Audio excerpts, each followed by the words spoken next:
Celebrating an iconic woman of virtue and great accomplishments. Alhajah Saidat Bukola Omolayo Fadashe was born decades ago into the family of Pa Fadashe, Ebenezer Badejo Anthony, and Mrs. Fadashe Cecilia Mojisola Ni Olade in Ondo State, present-day Ondo West local government, in Ondo State, Southwest Nigeria. Alhajah Saidat's grandfather in person of Pa Fadashe was an important personality in Ondo, also a judge in Ondo customary court. Alhajah Saidat wasn't born with a silver spoon. Our grass to grace story wasn't a caricature, but a result of hard work and resilience. Saidat, a professionally trained teacher, was involved in various legitimate businesses at the early years of her life. She was a force to reckon with in the Nigerian oil sector, having worked with Nigerian National Petroleum Corporation, ELF. She relocated to the United States of America for greener pasture. In America, Saidat continued working hard and aiming high. Years after arriving in America, she founded Likewise Real Estate Limited, a company that specializes in buying, renovation, and resale of houses across America. To the glory of God, Likewise Real Estate has metamorphosed into a multi-million-dollar company in the United States. Alhajah is a woman of noble character. She worth more than gold. An highly resourceful woman, very kind and so compassionate. She is like a tree planted by the waterside that yields its fruit in its time and tide. Alhajah never ceases to bloom through the climes. She flourishes even in the hardest time.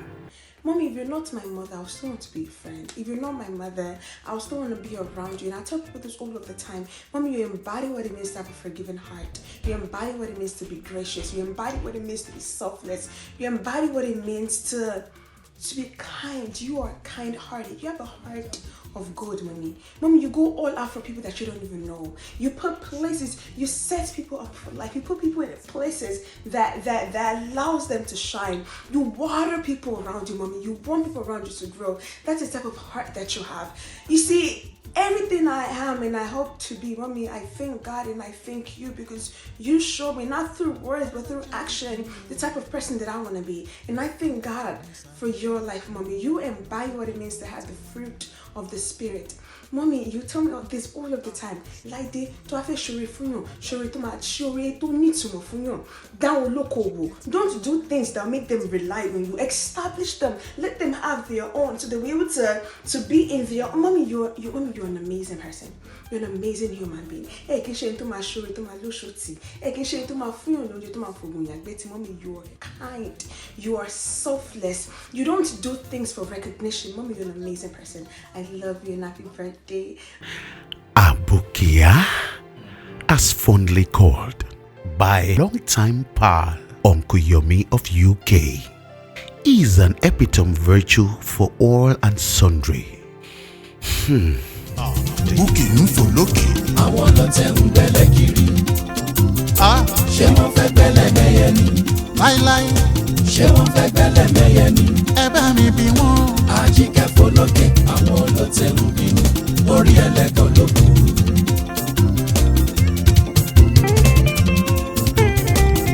Alhajah Saidat Bukola Omolayo, a special breed, a woman that loves God and humanity. I've known Alhajah for years. Alhajah is a woman that cares for the needy. Alhajah is woman after God's heart. Alhajah is a special breed. When she promises you things, she delivers without delay. In fact, she would even beat your imagination. Alhajah is a lover of humanity, like I said earlier. I've had so many moments with her. I've had so many conversations with Alhajah. I studied that. There was even a day I took my time. I was surprised, as I was just trying to read her. Do you know who Ajike is? Ajike is industrious, the state's negligence, indispensable and exalted for our diligence. Tí bá ní pé kí n máa sọ̀rọ̀ nípa mọ́mì, ìyá dáadáa ni mọ́mì wa, Olúwa Bùkọ́lá Omolayo. Mọ́mì ò kì í fẹ́ kí ìyá jẹ èèyàn kankan, wọn ò kì í fẹ́ rómijé lójú èèyàn. Wọ́n dẹ̀ máa ń láì kéèyàn wá àdó ọ̀kìn gan pé kéèyàn ṣiṣẹ́. Kí èèyàn tó ro nǹkan délẹ̀ báyìí, mọ́mì sì báyìí ò bá rò pé ṣe báyìí. She's been a very good, honest, ó jẹ́ èèyàn kan tó jẹ́ pé wọ́n kó èèyàn mọ́ra, wọn ò fojú pààyàn rẹ́. Tẹ́ bá wà lọ́dọ̀ mọ́mì, you will always be happy. She doesn't want any sad moments.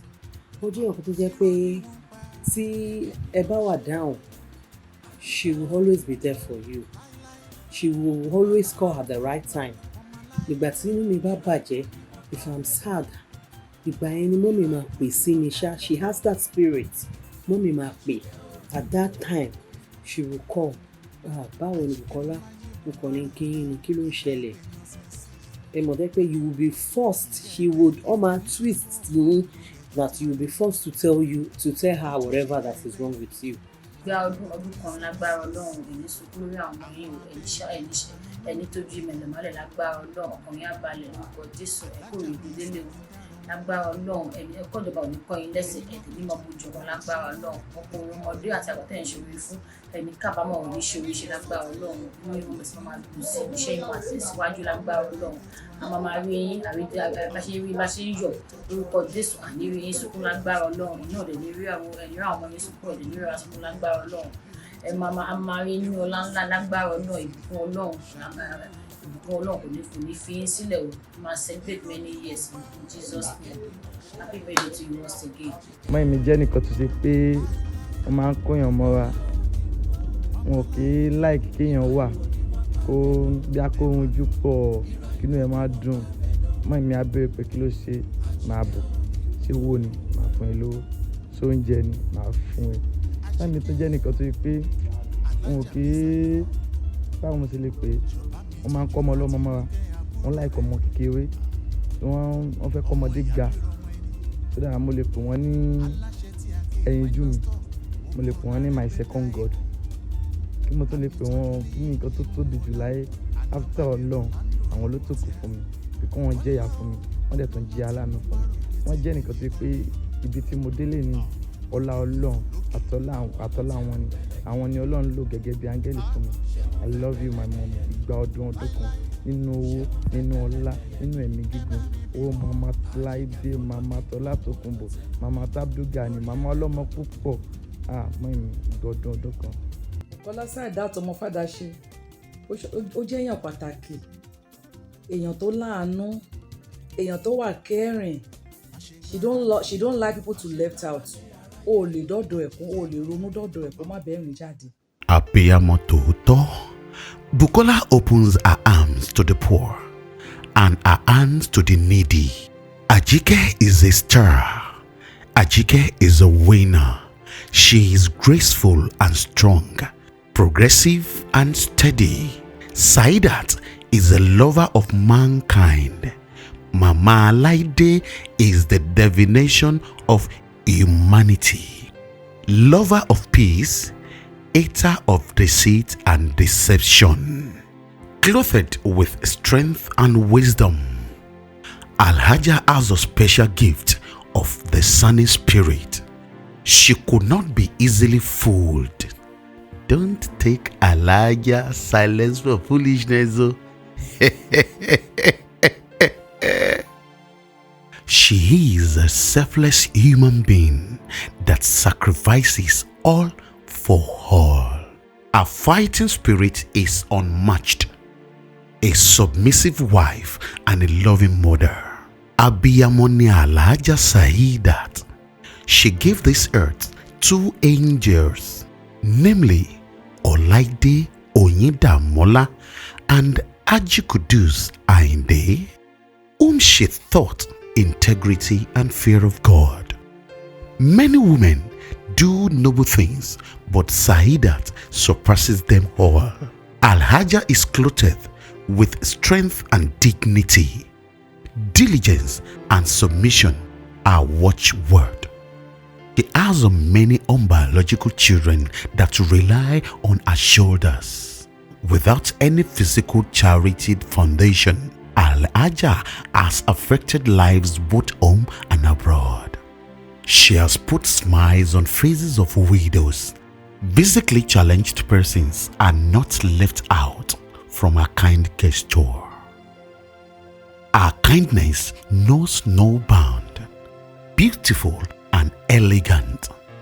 Àjíkẹ́ abiyamọ tòótọ́, ó fi gbogbo ara ṣe kìkì ẹ̀ṣọ́. Beautiful in and out. Àlòṣọ bí ẹni jogún. Bí wọ́n bá lówó lọ́wọ́ bíi Bukky, wọn ò lè náwó bíi Màmá Kúdùsì. Omolayo Yemi Àjíkẹ́ ọlá Bùkọ́lá Omolayo fàdáṣe oníṣẹ́ ọjọ́ ìbí ẹ yóò iye àṣàṣemọ́kọ̀ ẹ o ọmọ nígùnrin arìngbùngbùn líṣìdá ìgbẹ́tíjí rọ́bà ọmọ òṣùwúlí èsọ̀bẹ ọ̀bẹ wúlí tán òṣùdòbí bọ iye láìdé iye Kúdùsì oṣọdún ojú òní o tọdún yẹn wá ṣe náyọ àṣọdúnmọdún àṣọròmọrò nágbà lunch wàá dàgbà yìí wọ́n arógun àìsàn arọpárọsẹ àṣẹ àṣẹ o àgbé ẹ̀ka dìgbàdìgbà o nágbà lọ́hùn ọláyé lọ sókè ṣàǹkà lọ sókè wíyà jábọ́ wíyà ṣubú oníbàárò tiẹ̀ súbí òbídòkà bọ́ọ̀hún ìyẹn ẹni bá rọ ẹ sí ìrèké yìí dòkà bọ́ọ̀hún mo dúpẹ́ mo dì báyìí ọ̀nà ní òde èdè wọn pátápátá ní dàgbà ẹ̀ẹ́dẹ̀ka dúpẹ́ díka kí ẹ o dèdè wa náà máa lẹ́ẹ́dẹ́gbẹ́ everybody mọ́mọ́ mi tí kè ẹ̀ kí ẹ àṣọdúnmọ́dún àṣọròmọ̀rọ̀ nágbà lọ́hùn wíyà má ìsàn lùgbà ìwòye ọdún yẹn wá wíyà ẹ̀ àpàdánù ẹ o ṣùgbọ́n àdàgbàdo àdàrúgbó happy birthday to you mommy happy birthday I love you Iyalaji of Minnesota I love you so much. Social but reserved. Also a matron of many social clubs like Abegianu Ondo Kingdom, Nascent Sea, Cooling Service Club, and Infinity Club. Happy birthday, oh mommy! Mommy, you're an amazing person. Happy birthday, mommy. Long life, prosperity, health, all of those things, mommy. Mommy, you're an amazing person. Mommy, we are shoku. Mommy, we are shoku. Don't you know about Jinoku where you are white in you call Jason? Mobami Lundo, Omolayo, Mobukola, Yemi Nekan, so. Mommy, I love you so much. Mwah. Happy birthday to you, mommy. Long life and prosperity, with abundant blessings and grace and good health and long life in Jesus' name. Thank you for being a good mother to us all. We love you, mommy. Emi aṣọ̀pọ̀lọpọ̀ ọdún láyé òye mi. Mo love ẹ o. Happy birthday to you, my mom. Alhajah Bukky Saidat. Mọ́ mi ìgbà ọdún kan nínú owó nínú ọlá nínú ẹ̀mí gígùn.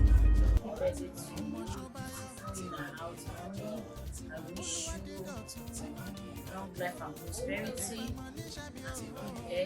we celebrate many years now in Jesus' name. Happy birthday to my mom, my beautiful mom, Alhajah Saidat Omolayo, Olúwabùkọ́lá.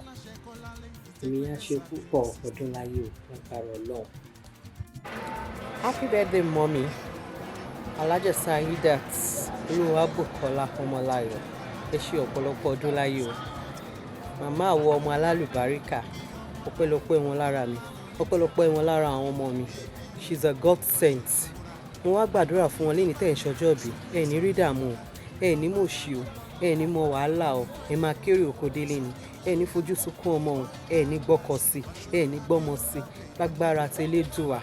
Nǹkan yín tó ti ń da ò ní dìbàjẹ́, nǹkan yín máa dá sí lọ ni. long life and prosperity. Ẹ máa pẹ́pẹ́pẹ́, ẹ máa dàgbà, ẹ máa dògbó, ẹ wá jẹun ọmọ, ẹ wá jẹun gbogbo alágbára Ọlọ́run pẹ̀lú fọkànbalẹ̀.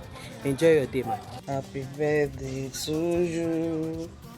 Happy birthday to you. Happy birthday to you, Buki. Happy birthday to you. Ọ̀rẹ́ mi, long life o. Ẹ̀mí gígùn àlàáfíà Ọlọ́run mú dá ẹ lá o. Wọ́n ní ṣàn ọmọ ẹ òṣẹ́ ní dùṣẹ́ o. Ẹ̀rí ẹbí àríjọ àríyọ̀ òun ní iṣẹ́ kò wá o. Bùkọ́lá wáwé fúdé gbọ́n nínú yìí máa gbàgbé o. Wàwé fúdé gbé ẹnu yìí máa gbàgbé o. Lẹ́wọ̀ yàgùn ẹ̀. Lẹ́gùn ẹ̀dọ̀yẹ ìgùn ẹ̀gùn ẹ̀. Ọ̀nà àtúbọ̀kálà ọ̀rẹ́ mi. Wọ́n ní iṣẹ́ ṣàn ọmọ ẹ o. Wàwé fúwò ká fún lọ yìí o. We appreciate you, we love you. Dédé àwa rẹ̀ ó fi ẹ̀mí gígùn àlàáfíà pọ̀ ẹ́ o. Ìgbà ọdún kan o. Happy birthday big mommy. Ló máa ṣọ̀pọ̀lọpọ̀ ọdún láyé o, nínú owó, nínú ìfọ̀kànbalẹ̀ lórúkọ Jésù. Àkàsọ tẹ́gùn yìí, àkàsọ ayọ̀ ló máa jẹ́ fún yín nínú fún ìfọ̀kànbalẹ̀ o. Ẹ ní gbọ́mọ sí, ẹ ní gbọ́kọ sí o. Ẹ ní gbókìrì ìbànújẹ́, òun ò ní gbòkùnrin ránṣẹ́ sílé o. Ẹ ní rógun àìsàn lórúkọ Jésù. Ẹ máa ṣọ̀pọ̀lọpọ̀ ọdún láyé. Àwa náà máa sọjọ́ fún yín lórúkọ Jésù. Our time is very rare. As you are celebrating this year, this your birthday, Mommy, I pray for you. You will live long on earth in the name of Jesus. No evil will befall you and yours in the name of Jesus. I pray for you. You will live whole in sound mind, great health and the wisdom of God. Lágbára Ọlọ́run, gbogbo nǹkan tó kù lọ́rọ̀ ayé yín Ọlọ́run á bá yín ṣe. Ikú ní pa yín, ikú ní pa ọmọ lọ́mọ yín lọ́wọ́. I pray for you. Happy birthday, Mommy. I love you. Thank you. Alhajah Saidat Bukola Omolayo. Aya wọn ní Ẹ̀gbálẹ́ṣàbí lábẹ́ Olúmọ. Kí ẹ fi ọwọ́ páwó, fèrèkì jóbì. Ikú kan kò ní yín pa ní rèwerèwe. Ìgbà ọdún kan ni. Ẹ kú ayọ̀ ọjọ́ ìbí.